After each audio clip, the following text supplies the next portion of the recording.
Yo, what is up, guys? This is my sixth episode of the Real Talk podcast, and here's what's coming up for today's episode.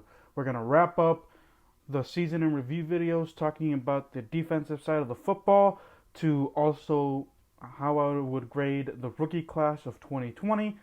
And for Real Madrid topics, we'll be talking about the match preview for tomorrow's matchup against Levante, along with breaking down if Zinedine Zidane gets sacked, what the two managers who are rumored to take his spot would bring to the table, and also more rumors regarding Sergio Ramos being done in Real Madrid and other transfer rumors that are going around for Real Madrid as well. So buckle up, a lot of things to discuss, and I will see you guys here in this episode.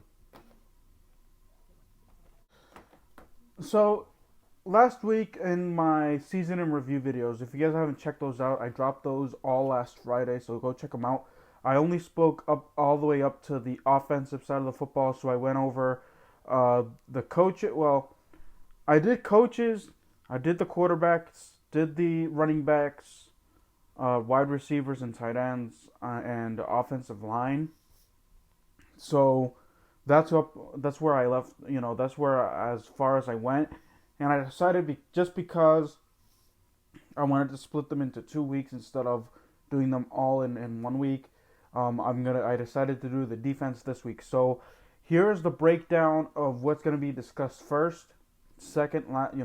This is the breakdown: defensive ends, defensive tackles, linebackers, cornerbacks, safeties, and I'm gonna do special teams as well. So that is the breakdown. So let's kick this episode off talking about the defensive ends. So here were the listed defensive ends for Washington that played full on. Chase Young, rookie. Montez Sweat and Ryan Kerrigan were the guys that took that defensive end spot. Like I said, these are the players that I want to talk about. Now, I'm going to also talk about the entire unit as well, but just know that there was Ryan Anderson really didn't do much anything of note, and then there were a couple of others that opted out due to COVID. So I'm going to go ahead and talk about these three guys. So let's talk about Ryan Kerrigan first because he is the veteran, so I'm going to give him that. I'm going to give him his spotlight. So you're gonna say, Oscar, he didn't play a lot. He didn't. He only had limited snaps. That is true.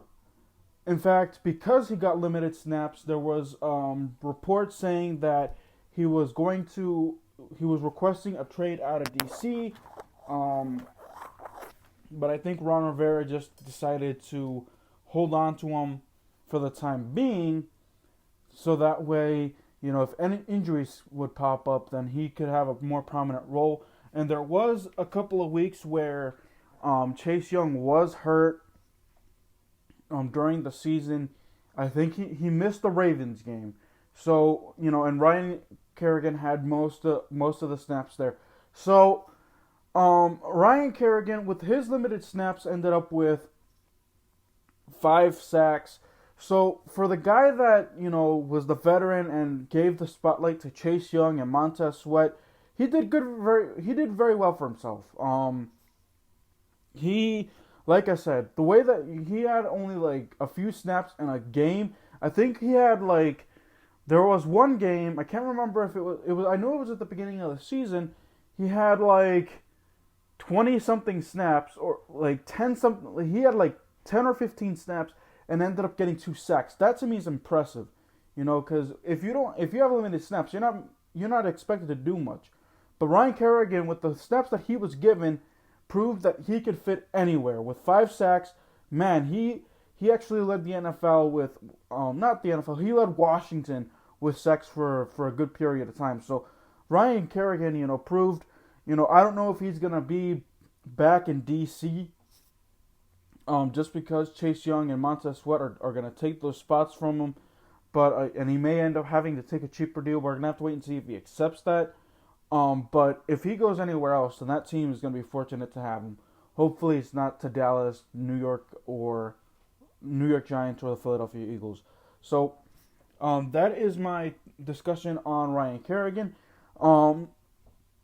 Let's do Montez Sweat, the second-year player, Washington's leader in sacks. He had nine sacks throughout the season, but he didn't just do that.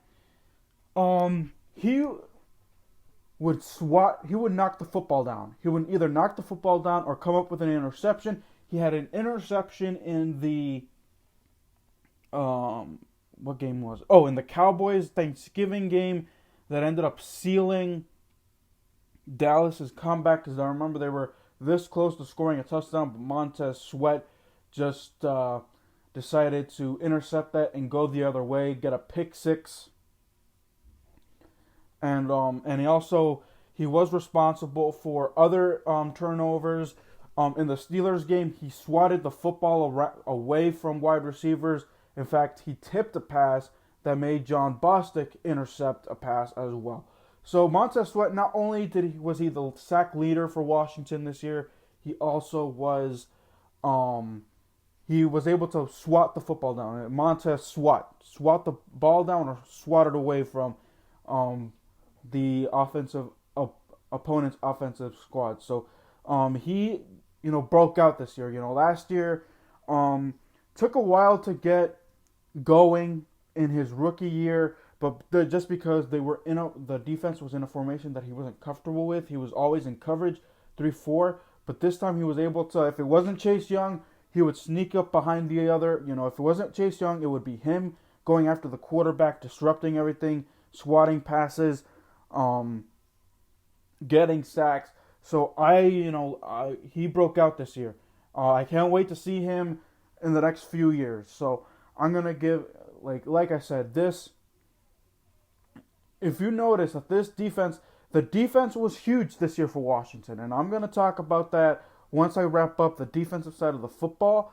But let's finish this off with Chase Young. Chase Young, the Predator, game changer, disruptor, whatever you like to call him,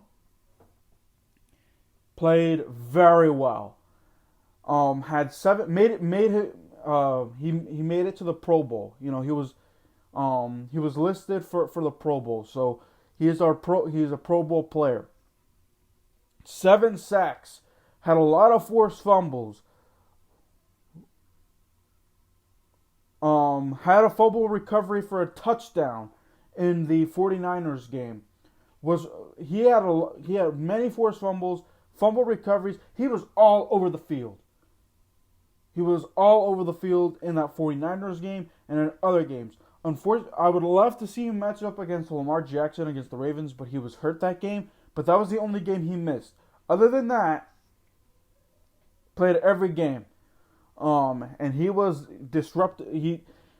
Many people were complaining that he didn't get sacks, but his impact on that field never changed. Quarterbacks felt him and they were scared. He was either disrupting a pass or disrupting a play, or forcing fumbles, recovering fumbles. I don't know if he had an interception this year. I don't think so, but he was a huge part in the turnover game, and that's what I like to see from this defensive end spot moving forward.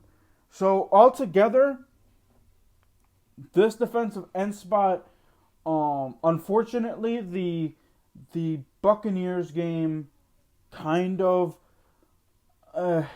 Chase Young. The only thing that I have for Chase Young was that as soon as Washington won the division against the Eagles, he yelled out, "I want Tom," and Tom Brady responded and was able to beat Chase Young. So that's the only knock that I have against Chase Young. Unfortunately, also that Buccaneers game that killed my grade that I'm gonna give out to them as well. I was gonna give them an A, but I'm gonna give them a B plus just because of that Buccaneers game. Really, just they didn't get to Tom as much. I think they only had two sacks, 3 sacks. So that is my grade for the defensive ends. Let me know what you guys think. I give them a B plus.